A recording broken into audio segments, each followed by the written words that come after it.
কি উপায় হবে আমার ওই মদিনার পথের ধুলি মাখতাম আমি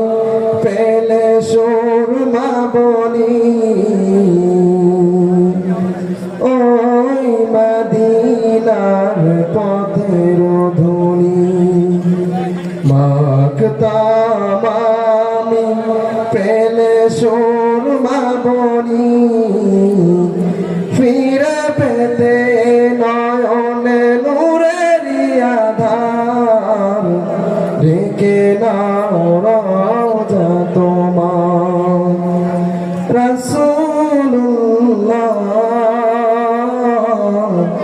কি উপায় হবে আমার রাসূলুল্লাহ কি উপায় হবে